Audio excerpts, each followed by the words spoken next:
Well, now time for one of our regular features, Monkey News. Do the jingle. Oh, chimpanzee that Monkey News.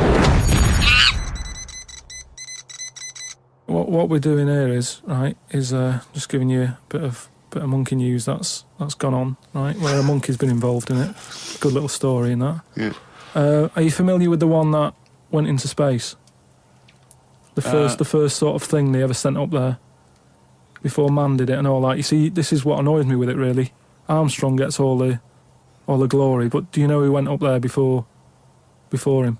A monkey. Yeah. And what happened is they taught it what buttons to hit at the time that it needed to hit them, and the way they did this was like give it bananas. It was like hit the red button, and it hit the red button, they'd give it a banana. Right. And they go, right, reverse is the green one, hit the green one, and then they do that and go, there's a banana. And then they go, right, hit reverse, and it go and get a banana. Right. Hit the red, so it was taking commands on like headphones. Right, but how are they giving Is that it the how banana? you learn to do radio? How are they giving it the banana? What do you mean? No, Well- this is before it went. You wouldn't just go and put a monkey in it and go, there you go, get on with it. They'd sort of put him in one of them capsules that you get, Yeah. and they were on headphones. I don't believe this happened. Well, I'm telling you the story now. So the monkey I don't sat... think they trained it to do anything. I think they sent it up there and he put electrodes coming out of it to No, see what It wasn't any of that. They did a thing like they do, Right. like they can with animals. If you give something, like a treat, you can teach it how to do it. It's just like a dog, isn't it? It's called Pavlovian conditioning. However, that was to see if it would salivate or go over to a particular corner, not if it could control a spacecraft. Next one up. It's the next one up. As far as the monkey's not sat there going, oh, I'm a bit under pressure here, it's a rocket. All that's knowing is, I'm getting a banana if I hit that button. That's all the monkey's thinking about. Right? They wouldn't put billions of space But dollars. how can they be sure that it's going to press the button at the right moment? Because it's got headphones on. It's not like willy-nilly. It's not just like pop it in there. Willy-nilly, who's that? But what's to stop it from just hitting it any old time? Because it's a monkey and it's not a human. Because he's trained now. But anyway, it's trained. so It's fully listen, trained. Yeah, go So on. what happened is, anyway, Oh, this is absolute rubbish. they pop the monkey in there. Yeah. He's got his headphones on. They're going, right, hit the green one. And I think there's something there that a little banana comes out to keep the same. No, you're making this up. I'm not. It's the same. There's no way that they made a spacecraft that had a banana dispenser. Right, There's no way in this world that they made a spacecraft that could go into outer space, right?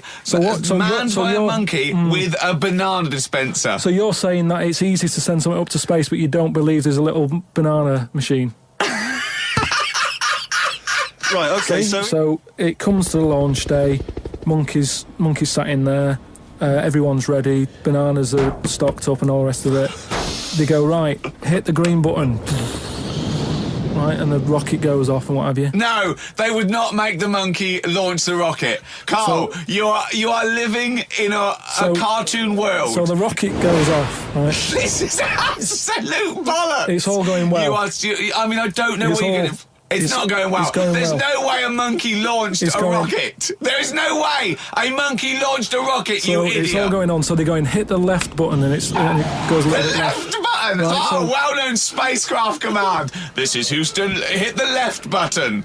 Oh, brilliant. This is what happened in Apollo 13. Hit the left button. So it goes left. Yeah, it goes left. So it goes left, and it's going well. Left. It goes left. Yeah. No, the moon. You're going right. It goes for the moon. Everything's going well. Right. They get up there. It does whatever it does. Hit reverse. It comes back. Right. So then honestly, you are brain dead. So you are one of the most stupid people. That I would rather have the monkey drive me home than you. So the thing is, so it lands back. It does a good job and everything. It gets out. And It's sick of bananas. This is where it turns a bit sad, because after it's done that mission, right? Because it happened and it was all safe and everything. The next one would have been to send man. Right. So the monkey enjoyed it, and it was like, well, I want to do it again, right? But they were like, so how did they know that? How did they know? Just the way it looked and what have you. It was like, fuck off! Just the way it looked. You are a maniac. So the thing is, though, right? So after it had done that, it was on such a high, right? Yeah. It could never get that high again. There was nothing that it could do. Went on tour, did it? It sort of ended up killing itself. because it could never get that buzz that it got. Right, that was absolute bollocks. None of that is true, except they sent a monkey into space, and I'll check that. Absolute drivel. So in your mind, it committed suicide. It went on a crazy bender, drinking drugs and women. And like then, it does happen. You hear about it. It was found in a motel room.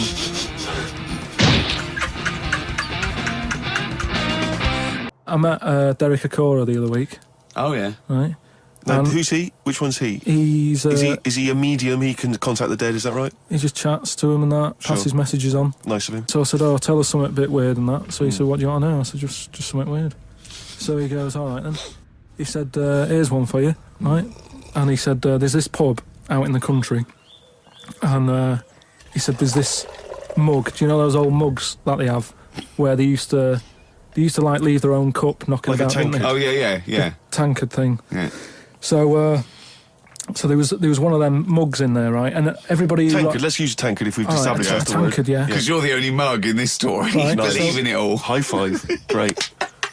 So this tankard's knocking about, right? And everyone who's running the pub keeps going, "Oh, I wish they'd stop leaving this tankard about," right? And they pick it up. It must be a pain.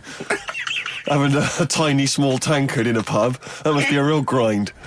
So every time they sort of picked it up and went, "We'll have to wash that," and they popped it on a different sideboard. Next thing you know, that person who's touched it died, right? Sure.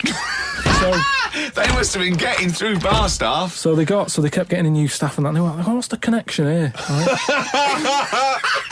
What's the connection here? Oh God. So they get a vicar in. Of course they do. And they go, "Look, there's a lot of weird stuff going on here. This tankard, every time someone touches it, they die." So he said, "Leave it with me." He gets his special water out and what have you. He comes round, does a little prayer, sprinkles it. He goes, "Right, not a problem, don't worry about it." He picks it up, chucks it in the bin. Guess what? What? Dies in a crash on the way home. Because he picked it up. Well, but Carl, you're telling me this like it's fact, and I'm meant to go, "That's amazing." Derek Akora, he told me. Carl, I have no opinion of that story other than I'm pretty sure there was absolutely no connection between touching the tankard and him dying. That's all I'm sure of. It's not just him though, is it? I'm not going to even contest the chain of events. All I'm saying is there is no connection. There is no connection possible because I believe in logic and the laws of the universe. Yeah, but what I mean, you never pick up a vibe of... Like, I've got a mate, right, who is living in this big stately home, right, and he's living in there now. He pays £100 a month. There's about 80 rooms. Gee. And it's this big stately house and what have you. And I went down there. He said, "Oh, come down and have a look," right? And from outside you go, "Oh, this is brilliant. It's like something out of, like the Man of Born or something." You go, this is impressive. But then when you get in, it's like it's a wreck.